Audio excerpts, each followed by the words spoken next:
Hi everyone, welcome back. So, round 1 of the Solo Veterans Cup has concluded, so I thought I would do a summary video going through my game in round 1 against Jan. Now, for those of you who don't know Jan, he's currently, as of the recording date, which is the 16th of August, rank 1 in the world as allies. So, he played as allies in this game, so going in I knew I was pretty much screwed, but I thought I'd give him my best try and see what I could learn along the way. I thought analysing the game would be valuable for anybody watching, to see what the very top level in this game looks like, and I'll share with you some great tips he gave me after the game as well. I'll try and keep the video as concise as possible because there's a lot of potential to keep talking and waffle around this game, because there's a lot of interesting things to discuss, but with that said, let's jump in. Okay, so the first thing I want to note is he went KGF for this game, Kill Germany First. Very successfully, obviously.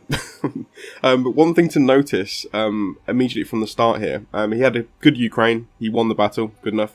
He also had a fair number of troops left in West Russia, enough to defend Karelia. Now, interestingly, his purchase as round 1 as Russia, he went for 2 tanks, put them into Moscow. I think the idea being to sort of give himself more attacking power into Karelia. So by doing that, he's delaying my occupation of Karelia by a round, because I can't. The maximum Germany can stack Karelia with on round 1, I believe, is 9 infantry and 4 tanks, assuming Ukraine falls.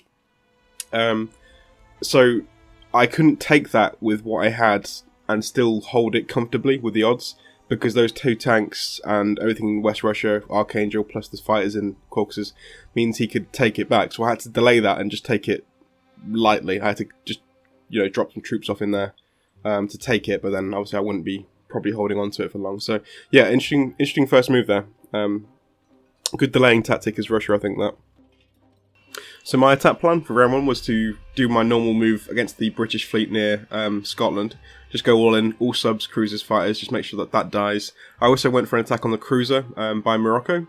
Again, I'm just trying to weaken the British fleet as much as I can at the start of the game, to try and slow down their inevitable attack on Finland and Norway. So yeah, also retaking Ukraine, obviously, and we're just going to create a nice little defensive line of infantry to start with, and we're hopefully going to just expand on that and make that stronger as the game goes on. So a pretty good round 1 for Germany, I thought. We had a nice battle near Britain. 2 subs remaining, which was good. We've also taken out the cruiser near Morocco, so retaking that season is going to be more tricky for the British player. We also left some fighters in northwestern Europe with, again, the idea to delay the fleet from being dropped in round 1. We're just thinking about Norway and Finland. We want to try and keep them under our control for as long as we can, and delaying the British fleet is a good way to do that. So yeah, fairly good. We went for infantry purchases in round 1, so 11 infantry, 2 artillery. Now, after this game, that's my go-to now every game. I still was relying, I think, a little bit too much when I started playing this game on tank builds as Germany. And Jan was, really opened my eyes to the fact that in a KGF situation, going tanks as Germany, particularly in a higher level game, is going to be very hard. He said he never goes tanks at all. In a KGF situation, he never buys tanks. It's pure infantry or, some kind of combination, but he never goes tanks because, obviously, with infantry, you're getting the best defensive unit, the cheapest one, and establishing a really strong defensive line against Russia, but also protecting your main city, your main provinces like France and Germany. It's going to serve you well for when the onslaught arrives from the Allies, because there will be mounting pressure from US and British troops, taking away a lot of territory, so having a strong defensive front of infantry is going to allow you to survive longer and hopefully win the game, because it's going to be Japan's job to then to pressure from the other side and become a powerhouse. So yeah, going in a KGF situation, Jan recommends not building tanks at all and just going for a very heavy, I would say, infantry build. I'm not sure exactly how he mixes things in, but again, no tanks whatsoever. So lots of infantry. And so from this point on, he actually helped me get to Platinum in Axis based on this advice, because I tend to go for a very, very strong, even a KJF situation, I tend to get at least a good infantry line up front first before I even think about going for something like tanks, bombers, fighters to kind of, have those breakthrough units. So yeah, infantry builds is the way to go as Germany. So a pretty decent start for Japan as well, I had. So Pearl Harbor fell, which is good. We had a bomber and a fighter remaining, as well as a sub, so pull those guys back. He took out my transport by Shanghai, He used a cruiser and 1 fighter to do that, and he pulled back to Sichuan with a fighter. Obviously saved the fleet as well by Africa. Kept that alive, which is good. So, yeah, fairly standard for me as well. Obviously, Sichuan now is pretty strong. A fighter or 2 fighters, a Russian unit in there as well means that you can't practically attack back. It's going to take a lot of forces to do so. So I went for just general units around the area. So Yunnan, Burma, all fell. Took out Buryatia too. So when you lose your transport by Shanghai, I think a good idea is to replenish that, because obviously Japan's output is 8 units per round. So having 4 transports means you can ship all 4 units into mainland China each round. So if you lose that transport by Shanghai, replenish it. So 3 transports, maybe 2 artillery. If you keep it, then 2 transports, maybe 2 infantry, 2 artillery, something like that. Just make sure you're maintaining a number of 4 transports, at least at the beginning, as Japan, to make sure you're shipping things in. If you do feel, however, I suppose that the Allies are going for a KJF, then maybe you want to mix in a sub on the first round, but I guess it depends on how the game's going. But at this point, I don't know that Yan is going KGF, so I'm playing it fairly standard with transports and getting some units moving around the board. So yeah, a decent first round, I would say. Not too bad. Okay, from this point on, we're going to be jumping around a little bit quicker from round to round, because I want to highlight some of the main points throughout the game now, after round 1 sort of been talked through. So my first point I want to highlight is how well Yan in this game defends West Russia.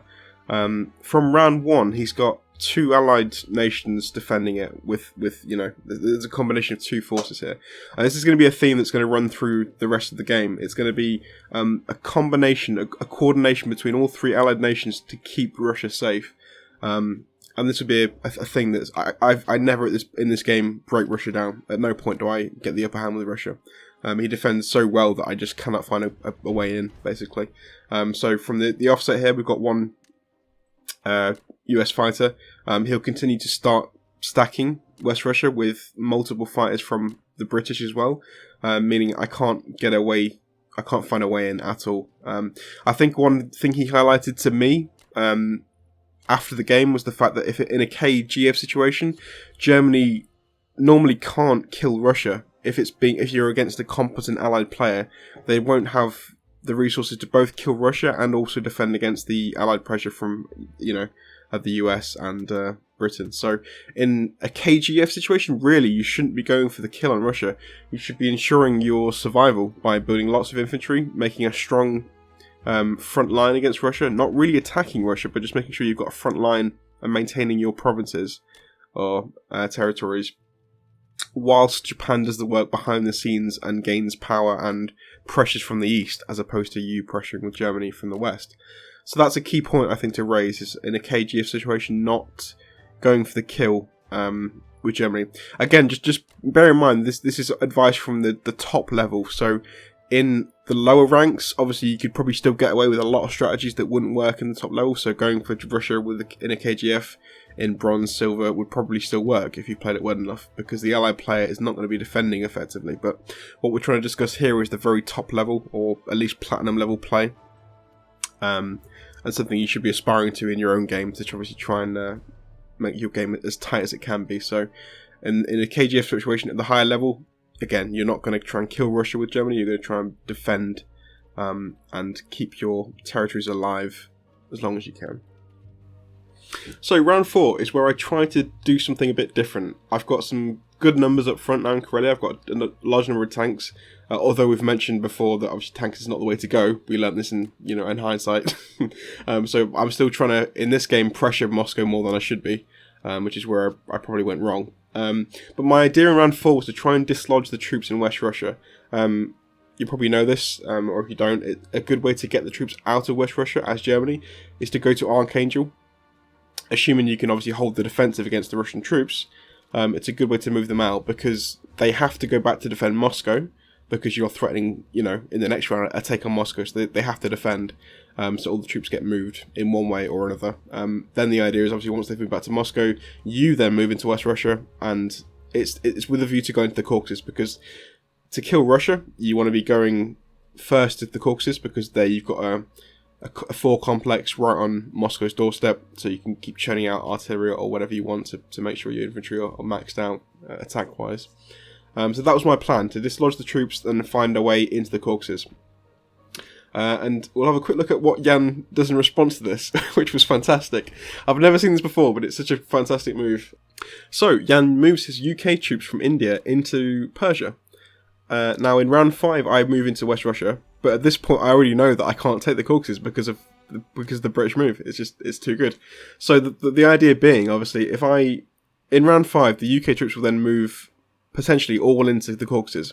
Now, the troops that were there, I could beat them with my German forces in West Russia. The problem is that I would lose enough in the fight to then allow Russia to finish me off with their forces, because they've still got a lot of troops, they've got a lot of infantry, they've got fighters, they've got some tanks. They could finish my entire force off, and that's obviously, I can't allow that. So the threat of the combined, attacks on both armies, or attack on one and defense from the other, means that I can't get into the Caucasus. It's just not an option. And I can't hold West Russia for the same reason, because the combined attack from both armies will finish me off. So I'm forced to retreat. There's nothing I can do. I've got to pull back to Karelia and just regroup. It did cost him India in doing that, but again, it's not going to last for long. He's got the troops nearby to retake if he wants to. And obviously, the more important thing to defend is Russia. Obviously, people can over-prioritize India in a game of, in this game, when Russia really should be the main priority. India can fall, and you can still win very easily, but Russia, it's a trickier thing that really needs to stay alive. So, yeah, good defense there, good move. Now, round 6 was the final round in this game where I felt like I had any control of the situation as Germany.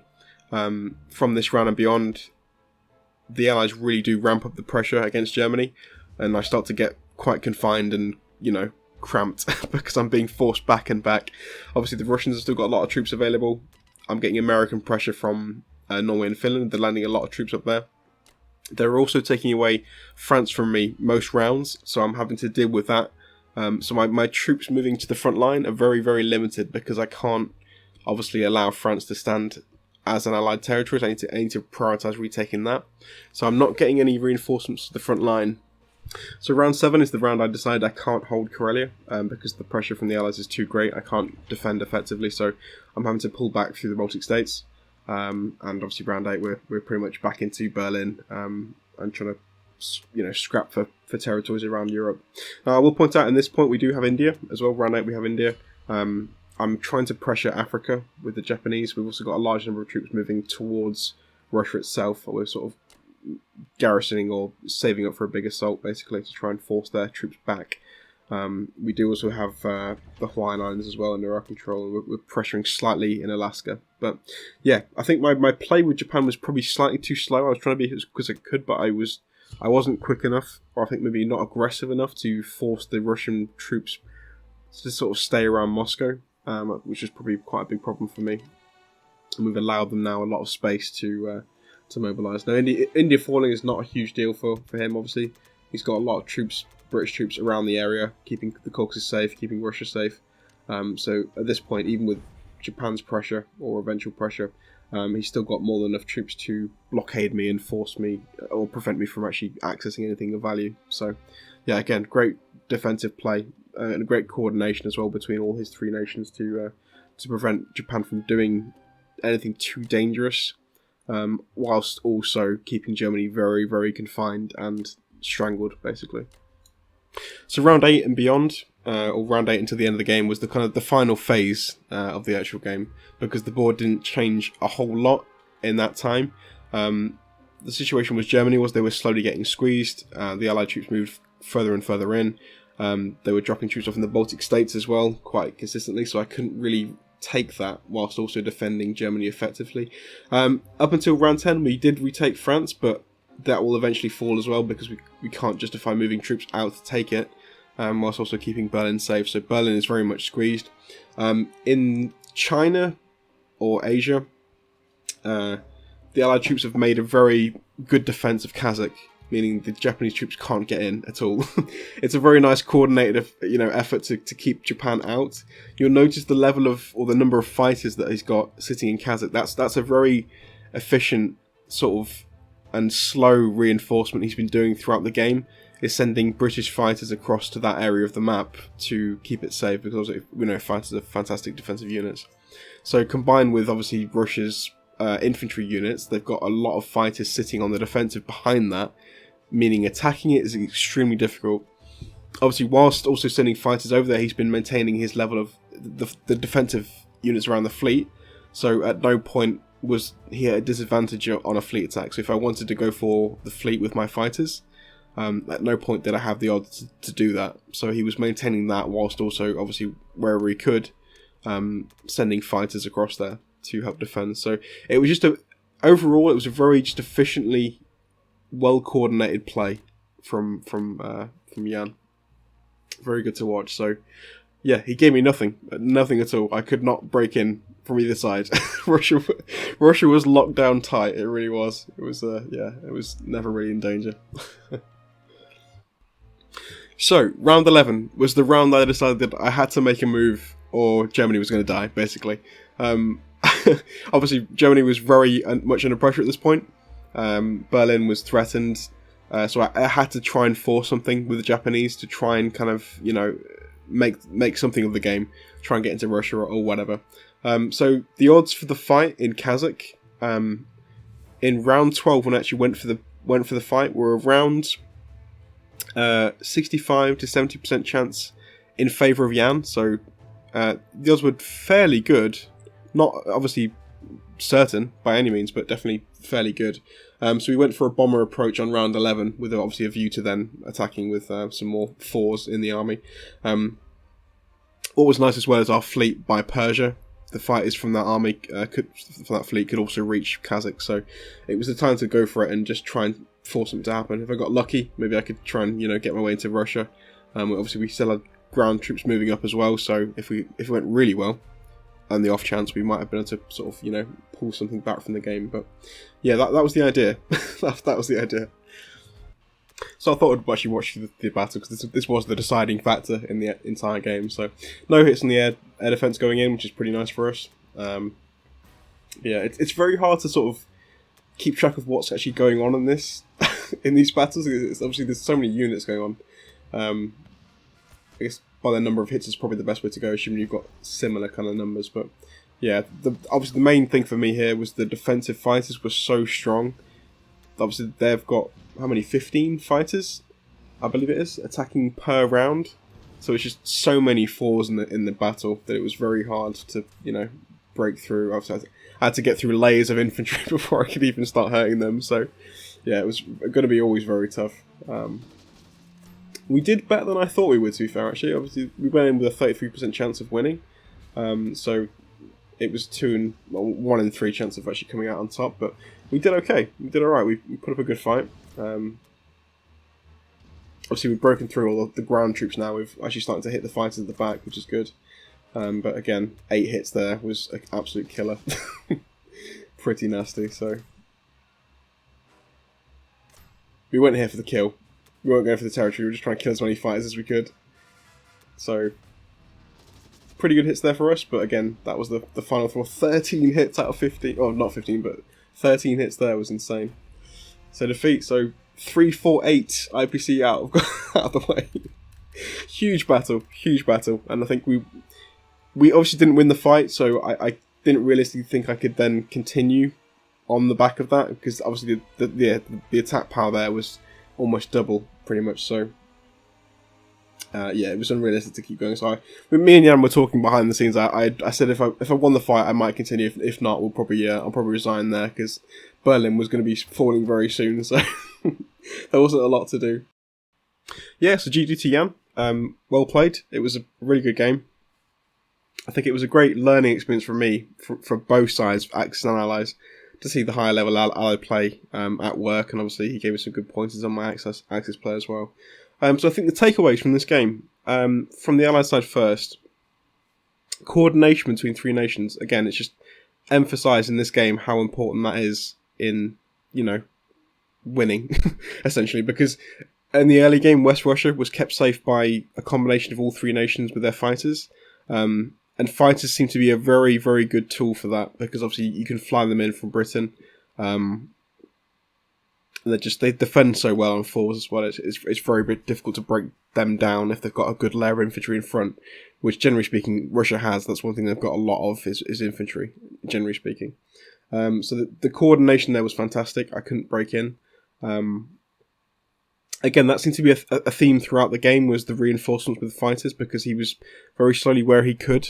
Obviously not at the expense of his fleet, but making sure he had fighters heading over to sort of the Kazakh region, Asian region, to make sure that Kazakh was safe from the Japanese forces at the end.